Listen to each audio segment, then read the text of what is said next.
Mutual presents The Mysterious Traveler.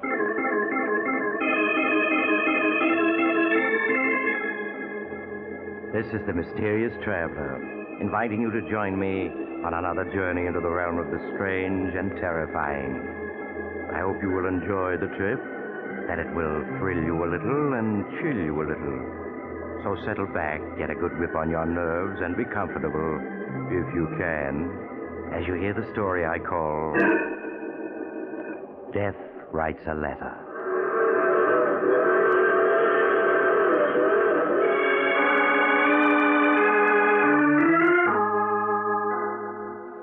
My story begins last summer in the townhouse of Martin Drake, a well-known financier. Martin is deep in argument with his older brother, John, as his daughter, Susan, enters the room unnoticed. John, how can you possibly believe in such things? Spiritualism, nonsense is a better word for it. To a skeptic, everything is nonsense. But if you'd seen and heard what I have, you too would believe. Hello, Father. Uncle John. Hello, Susan. I see you two are up to your old arguments. Well, your father's a very stubborn man, Susan. Well, I may be stubborn, but I'm no fool. Imagine believing in spiritualism, telepathy, and all that Tommy rot. I believe in spiritualism, Martin, and that the living can communicate with the dead. And nothing you can say will swerve me from my beliefs. Uncle John, in all these years you've been studying spiritualism, have you ever been able to communicate with Aunt Judith? No, Susan, I haven't. But there have been times late at night when I've all but broken through the barrier that separates us. Oh, I give up. There's no use in arguing with a man who has an obsession. Oh, that's fine, Father. Now the three of us can go into supper. Oh, I'm sorry, Susan, but I can't stay for supper. Oh, why not? I have an appointment with an onoricritic. A what? An onoricritic, a man who's an interpreter of dreams. John, good grief, don't tell me you believe in that, too. Why not, Martin? For years, psychoanalysts have interpreted dreams in an effort to help their patients.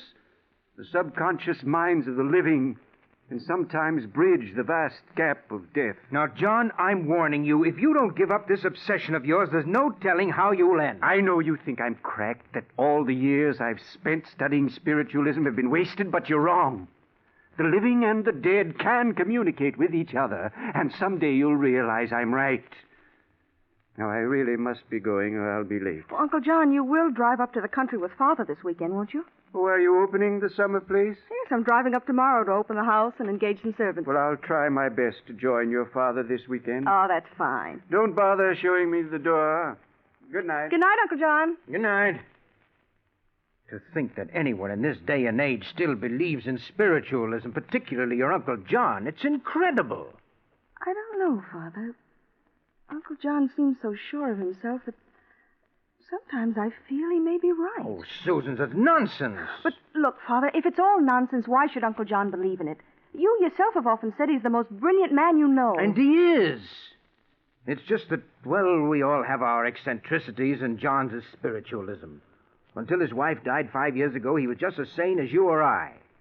No living person has ever communicated with the dead, and none ever will.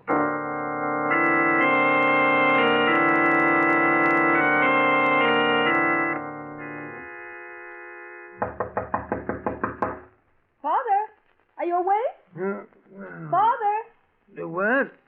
Oh, Susan, come in, dear, come in. Oh, I'm sorry if I woke you, Father. Oh, that's all right. What time is it? It's just 7 o'clock. 7 o'clock. Oh, what are you doing up and dressed so early? I'm driving up to the country to open our summer place. Have you forgotten, Father? Oh, yes, so you are. Oh, didn't you sleep well last night, Father? There are circles under your eyes. No, I spent a very poor night. I had a nightmare, but I can't seem to remember what it was about. Oh, I'm sorry, Father.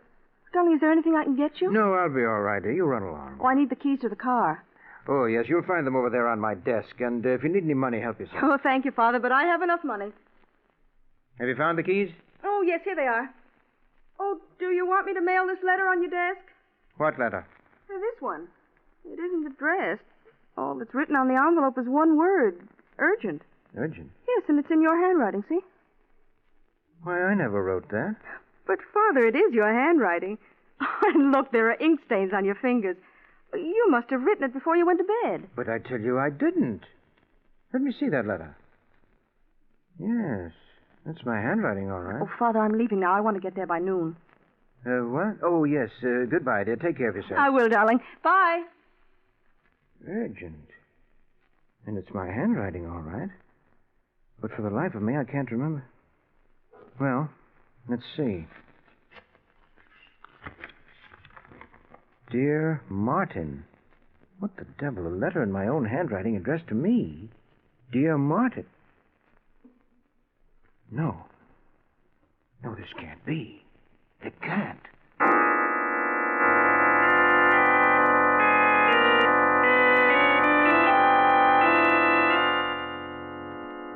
Martin, is anything wrong? I came as quickly as I could. You sounded so upset over the phone. Dr. Warren, I'm afraid my mind is giving way. You, Martin? You're the last person in the world to become unbalanced. Well, that's what I thought until I read this letter. Letter? Yes, and it's in my handwriting, so I must have written it. I'm afraid I don't understand. When I woke up an hour ago, this letter was on my desk. I could see it was my handwriting, and yet I don't remember having written it. You don't remember having written it? No, and yet I must have. There are still ink stains on my fingers. Martin, none of this makes sense. Yes, I know. What's in the letter? I'll read it to you. Dear Martin. Wait a minute. You mean it's in your handwriting, but it's addressed to you? Yes, but it's signed with the name of my brother John. Signed by John. In your writing? Exactly. You better read me that letter. Maybe then I can understand this. Dear Martin, this letter will undoubtedly give you quite a shock. But after you finish reading it, I'm quite sure you'll understand why it was written. After I left Susan and you a few hours ago, I went to keep my appointment with the dream interpreter I'd spoken to you about. It was shortly before midnight that I returned to my home. As usual, I found Martha and Paul waiting up for me. Good evening. Good evening, Mr. John. Paul, Martha, what are you doing up so late? I told you never to wait up for me after 10 o'clock. Well, we worry about you. You know what the doctor said about your heart. You should have been in bed an hour ago. You both treat me as though I were a 6-year-old. And sometimes you act like one. Well, I have a glass of warm milk for you in the pantry. I don't want any milk. It's good for you. Here, let me have your coat. Oh, thank you, Paul.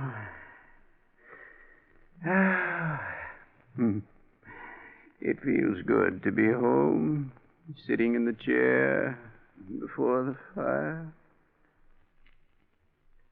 Here's your warm milk, Mr. John. And I want you to drink it down without any arguments. After all, it's for your own good. Here, take... Mr. John? Mr. John? Martha, what's wrong? Paul. Mr. John, Mr. John. Mr. John, answer me. He's dead. Oh. Now, please, Martha, please, you mustn't cry. The end came very quickly, peacefully. Now, there, Martha, there. It came as quite a shock, Martin, hearing myself declared dead, but as I saw my earthly body sitting in the armchair by the fireplace, I knew it was true. John Drake was dead. I wanted to comfort Paul and Martha, make them understand that only the body of John Drake was dead, that the spirit would live forever. I wanted to tell them that I was indescribably happy, for I knew without knowing how that on the following day I should be reunited with my dear wife, Judith. Then my thoughts turned to you, Martin, and in one brief moment I saw your past, your present, and your future. Your future left me horrified, Martin, for in it I saw unhappiness and death. I felt that somehow I had to warn you of what the future held. I left the house I had died in and went to your home. The radio was playing. You were sitting in an easy chair reading a book, unaware of what the future held for you. Martin! Martin, you must listen to me! Martin, look up from that book you're reading. You must! But I couldn't reach you with my words. There was too great a distance between us. I stood by, helpless to aid you. A few minutes later, you yawned, closed the book, and turned off the radio. A half hour later, you were in bed and asleep. And then I suddenly had hope. I couldn't reach you while you were awake, Martin, but while you slept, Perhaps I could reach your subconscious, warn you about the future. I saw your desk with writing paper on it, and I knew that was the only way to reach you. I spoke softly, trying to reach your subconscious. Martin, listen to me. This is John. You must hear me, for it's a matter of life and death. You must do exactly as I say. I want you to get out of bed. That's it. Throw back the covers. Now put your feet on the floor. Martin, do as I say. That's right. Now go to your desk. That's fine. Now sit down. That's it. Pick up the pen that's on the desk. Martin, pick up the pen. That's right. You picked up the pen and began to write as I dictated. Everything up to this point explains how this letter was written. And now, the reason for it. In looking into the future, I was horrified to see that Susan would die the night of June 7th, 1947, at exactly 6 o'clock. That means you must act swiftly, Martin, for she has less than 24 hours to live. If you don't, she will be found frozen to death. As for yourself, I see you dying as the result of an accident in a small, roughly furnished room. In this room is a desk calendar, and the date it shows as you lie dying is September 3rd, 1947. Martin, the love I bear you and your daughter has reached out from another world to warn you against the future. I pray that you will act upon this information and save yourselves. Your brother, John. That's the most extraordinary letter I ever heard. Well, what do you make of it, Doctor? You sure this is your handwriting? Certain of it. And then there are these ink stains on my fingers. Yes. It's amazing. It's obvious that I wrote this letter last night in my sleep. What upsets me is the content of the letter. The things I wrote are so fantastic that I'm afraid I may be losing my mind. No. I'm quite sure you're sane, Martin. Well, then how do you account for my writing such a fantastic letter even in my sleep? Has it occurred to you that this fantastic letter, as you call it, may not be fantastic? What? Now, Henry, you're not trying to tell me that you believe that this letter is true. That my brother John did die last night and came here to... Surely you don't believe in all that Tommy rot. Then your explanation for that letter is that you wrote it while having a nightmare? Well, of course. What other answer could there be? It's ridiculous to think that you, a man of science, could attach any credence to this letter even for a moment. You amaze me. There have been many phenomena in history. Phenomena that never could be explained. Not even by science. Oh, you're almost as bad as my brother. Soon you'll be telling me that you, too, believe in spiritualism. Have you called up your brother this morning? Why, no. Why should I have? Oh, you think he may have died last night as he wrote me in this letter? Doctor, I think you'd better see a doctor. I suggest you call your brother. Well, all right, I will, just to show you what a fool you are for believing even for a moment that there can be anything to this letter. Why, when John was here last night, he looked just as healthy... hello, Paul. This is Mr. Drake. Is my brother there? The what? Last night? After he returned home? I see. Thank you, Paul. He is dead, isn't he? Yes. Paul said that he died last night. If your brother died last night, then this letter must have been written by him through your subconscious after... No, that can't be. What you're saying is madness. The dead can't communicate with the living. Yeah, but in this letter, your brother speaks of his death last night and goes on to tell My about... brother couldn't have written that letter through my subconscious. Such things can't happen. I wish I felt as certain as you do. What about this part of the letter? In looking into the future, I was horrified to see that Susan would die the night of June 7th, 1947, at exactly 6 o'clock in the evening. That means you must act swiftly, Martin, for she has less than 12 hours to live. If you don't, she'll be found frozen to death. And that proves how fantastic the whole letter is. Today is June 7th, and outside it's like summer. How could Susan possibly be frozen to death? I don't know, Martin. But if Susan were my daughter, I think I'd want to be with her tonight at 6 o'clock. You'd never be able to forgive yourself if anything were to happen to her. I'll go with you if you like. Oh, very well. But mind you, I still don't believe that John wrote this letter through my subconscious.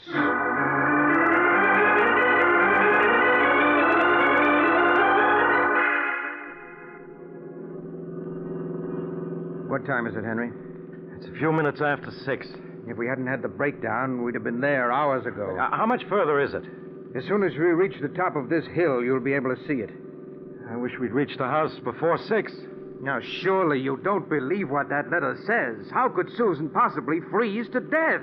Why, it's a warm evening. It's like summer. Yes, I know, but just the same, I wish we'd arrived sooner.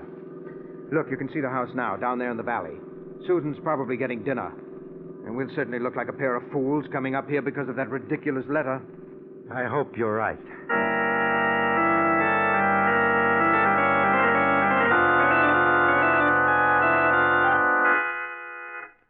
Henry, Susan isn't in her room. She isn't? No. Could she be in the village or visiting friends? No. You're forgetting her car's parked in front of the house. Yeah, that's right. Well, where can she be? I'm afraid I can't answer that. I'll search the second and third floors while you search this floor in the cellar. She must be someplace in the house.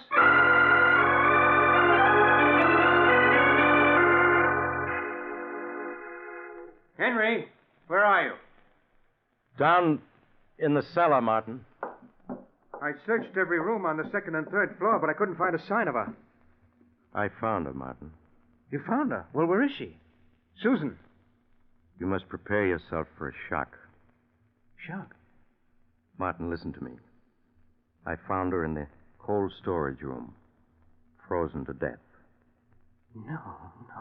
She can't be dead. But she is, Martin.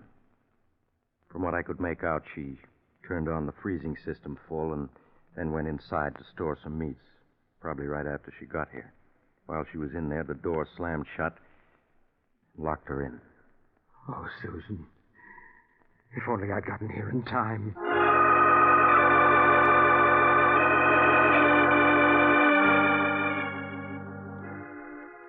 Martin, for weeks now you've been like this. Now you must get hold of yourself. You'll break down. You did everything you could to save Susan. No, that's just it. I didn't. John reached me from beyond the grave to warn me about the future, but I merely laughed.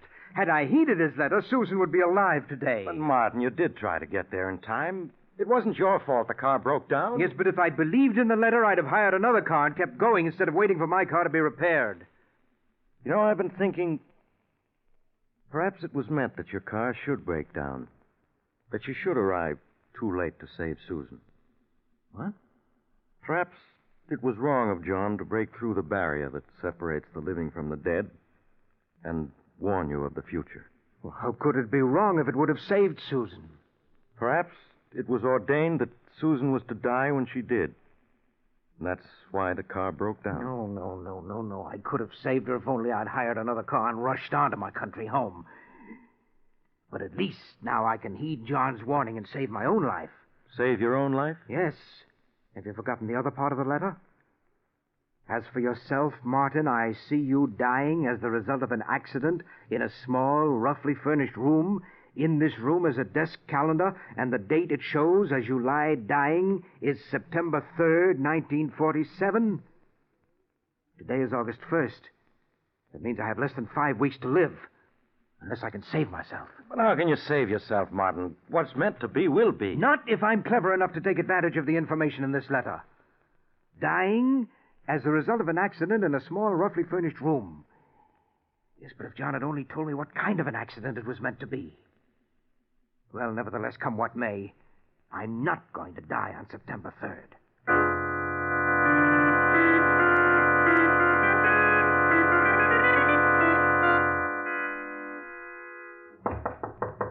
Just a minute.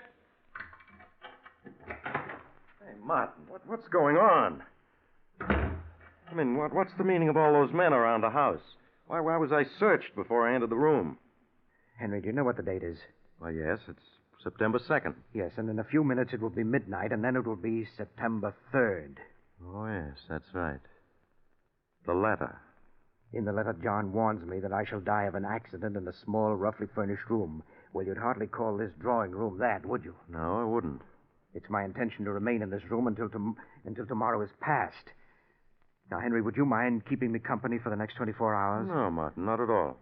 See, I've taken every possible precaution to prevent an accident from occurring. I've removed everything from this room but that sofa, chair, and table. And I have food in here to last me for several days. I have guards around this house and outside this room to prevent anyone from entering for the next 24 hours. It certainly sounds as though you've taken every precaution. Yes, I've done everything I could think of. Henry, do you hear that? It's just midnight. September 3rd is here.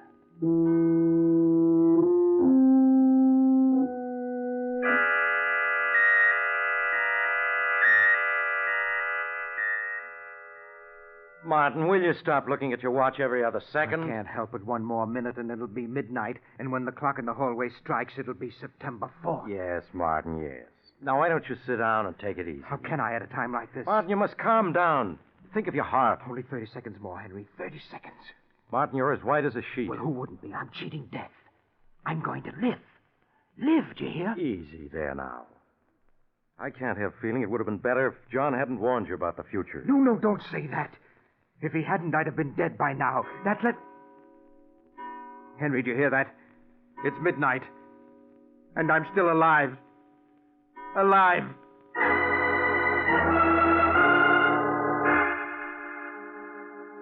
For some weeks, Martin Drake was a sick man as the result of the strain he'd undergone.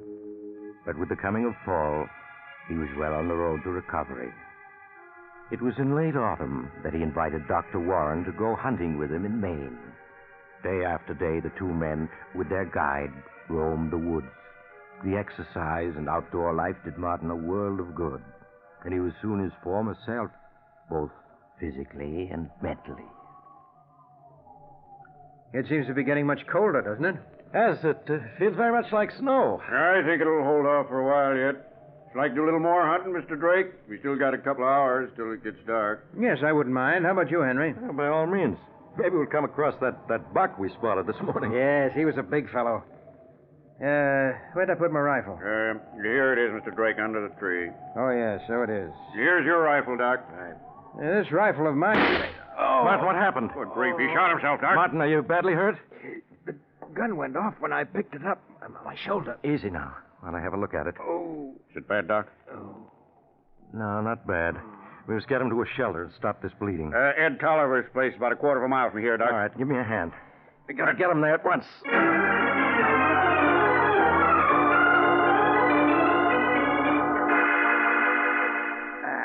Now, put him down gently on the cot.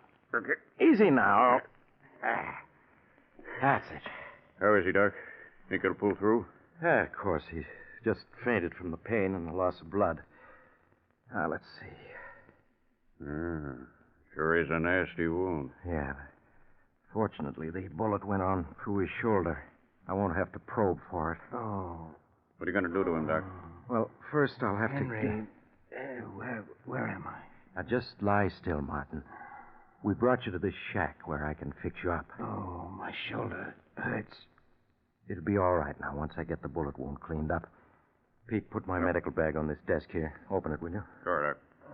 Will you have to probe for the bullet? No. Fortunately, it went right through. All I have to do is clean the wound. It may hurt a bit, Martin. That's all right, Henry. Go ahead. Maybe you better turn your face away from me so you won't see what I'm doing. Sometimes it's easier that way. Concentrate on the desk over there, huh? All right. Pete, hand me that tube of sulfur powder. Yep. Also the... Henry! What is it, Martin? That calendar. What calendar? There on the desk. Don't you see? Yes. Do you see what date it has? September 3rd. I guess that's the day Ed Tolliver went back to the city. September 3rd. Martin, you mustn't get excited. Do you remember what the letter said? Henry, this is it. Oh, Martin, no. You'll be all right if only you'll I calm had down. an Now, accident. This room is small, roughly furnished. And the desk calendar does show September 3rd, 1947. Henry, it's all as John said it would be. I haven't cheated death. He's here in this room. He's come to take me. He's come to... Jack, what's wrong? He's dead. Dead? But it was only a shoulder wound. You said he'd pull through. Yes, but I was wrong. Shock killed him. I guess nothing can save a man when it's ordained he die. Death came to Martin Drake as it was foredoomed to come.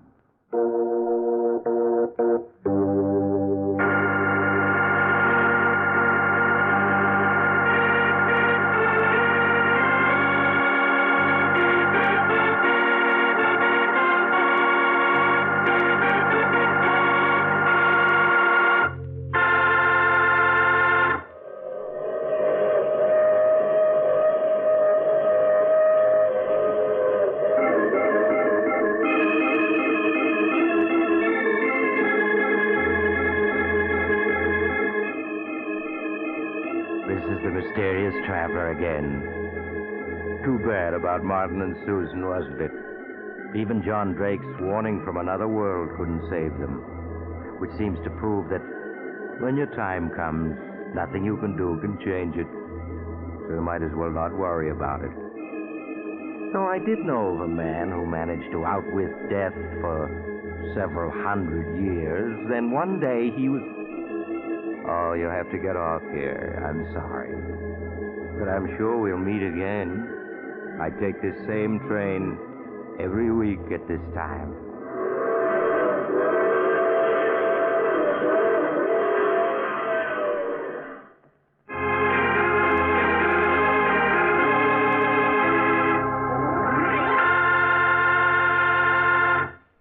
You have just heard The Mysterious Traveler, a series of dramas of the strange and terrifying. In today's story, all the characters were fictional, and any resemblance to the name of an actual person, living or dead, was purely coincidental. In the cast were Maurice Tarplin, Roger DeKoven, Eric Dressler, and Bryna Rayburn. Original music was played by Paul Taubman. The Mysterious Traveler is written, produced, and directed by Robert J. Arthur and David Kogan.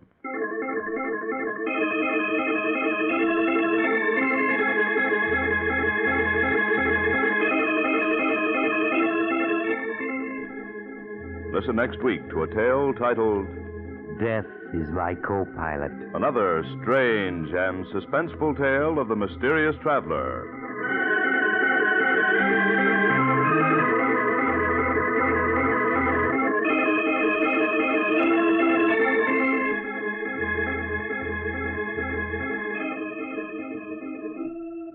Your Mysterious Traveler has turned author. Yes, Maurice Tarplin has penned a chilling tale titled 7 Casks of Death, which appears in the current issue of Dime Mystery magazine, one of the popular publications group now on sale at your local newsstand. Don't miss it.